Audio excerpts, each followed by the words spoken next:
Back to Malcolm, who's 40 miles south of Dunkirk at Le Paradis now.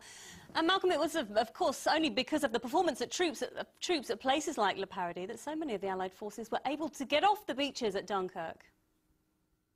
That is very right. 338,000 Allied troops were taken off the beaches at Dunkirk, and many of those owe their lives to soldiers like those from the Royal Norfolk Regiment who were involved in some very intense fighting inland and were able to hold German units up in time for those forces to get on those little ships back to Britain. But you know, the extraordinary thing is that what happened at Le Paradis was by no means unique.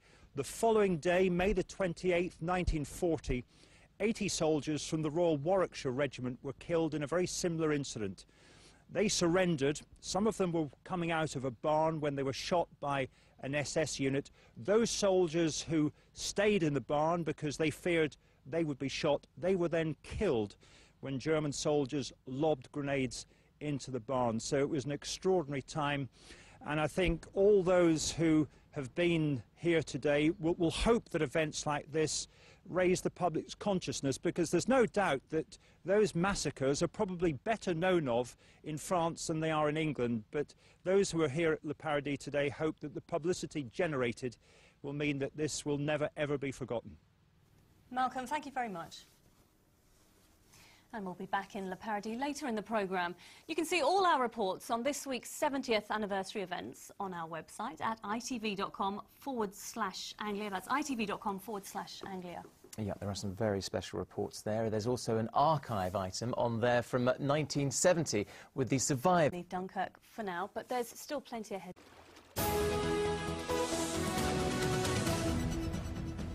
A 28-year-old man has been bailed after a paramedic was hit by a quad bike on the Western Esplanade in Southend. James Lewis from Poplar was last night charged with 7 offences, including causing grievous bodily harm after a quad bike hit 2 parked vehicles and a paramedic who was working at another accident. The 56-year-old is still in a serious but stable condition in hospital.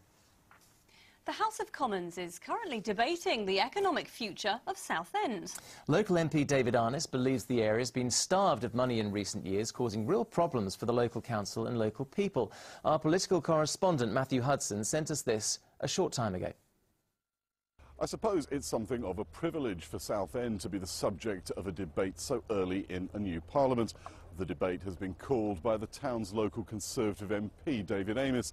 He believes the area has been starved of money over the past 13 years, and he says that this has had a detrimental impact on the borough council and the services that it's able to provide for local people, and that beyond that, Southend as a whole has suffered, as has its all-important tourism industry.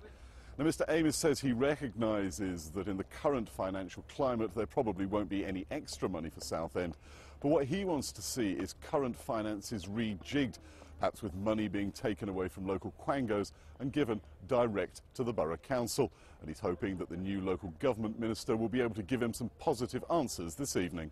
I spoke on the first day of the gracious speech, and of those 22 bills, there are any number of those bills which will mean we would do better in Southend without any more money being given to us for a start.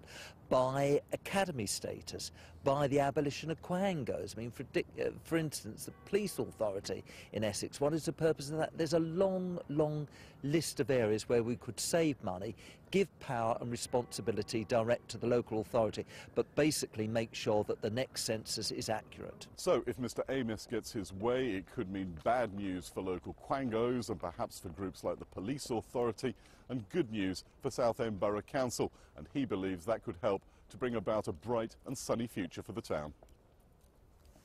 A horse trader who absconded while awaiting sentence for the worst case of animal cruelty seen by the RSPCA is starting an 8-month jail term today. James Gray, who's 46, neglected more than 100 animals on his family farm in Buckinghamshire. They were taken to a rescue centre in Norfolk to recover. Some were later put down. Gray went on the run from Aylesbury Crown Court during a hearing 2 weeks ago, but was arrested yesterday. The family of an RAF Chinook helicopter pilot blamed for a crash which killed 29 people have welcomed the news that the new government is considering another review of the evidence against him. Flight Lieutenant Jonathan Tapper, whose family come from Burnhamthorpe in Norfolk, and another pilot were found guilty of gross negligence by an RAF inquiry. Now the Ministry of Defence is looking at ways of carrying out an independent review. Norwich's new £300,000 skate park has been officially opened. At a square kilometre in size, the new facility in Eaton Park is big and is purpose-built for skateboarders, BMX riders and inline skaters. The work started in February and the park will be able to host national competitions. It was funded by cash from the Homes and Communities Agency. Now it's one of the newest events in the horsing calendar and is already attracting Olympic gold medalists from across the world. Yep, more than 350 competitors from 17 countries are competing in the 4-day Houghton International Horse Trials in West Norfolk. Kate Proud's been there for the day. Eventing is kind of the triathlon of the horsey world. Cross-country, jumping, and that strangest of beasts, dressage. It takes a lot of work and a healthy diet to look this good. And I don't just mean the horses. Dressage is all about appearance and poise. Olympic double gold medalist Mark Todd should know. It's judged on obedience, style, horse's movement, rider and all the rest of it. I mean, I guess it's a little bit like sort of figure skating and ice skating. You've got a sit routine and it's whoever the judges decide performs it best. If you want to know what life at international horse trials is really like, ask an Aussie. That's all we are, indeed. It's just a bunch of posh gypsies moving from muddy field to muddy field in our horse boxes, which are slightly more posh than a caravan. But yeah, it is a very unique lifestyle we lead. Although in its infancy, Houghton has drawn competitors from around the globe. As with many horse trials, it's as much about location as it is about performance. And the stunning Houghton Hall here was built in the 18th century for the first British Prime Minister, Sir Robert Walpole. A heritage that has practical benefits too.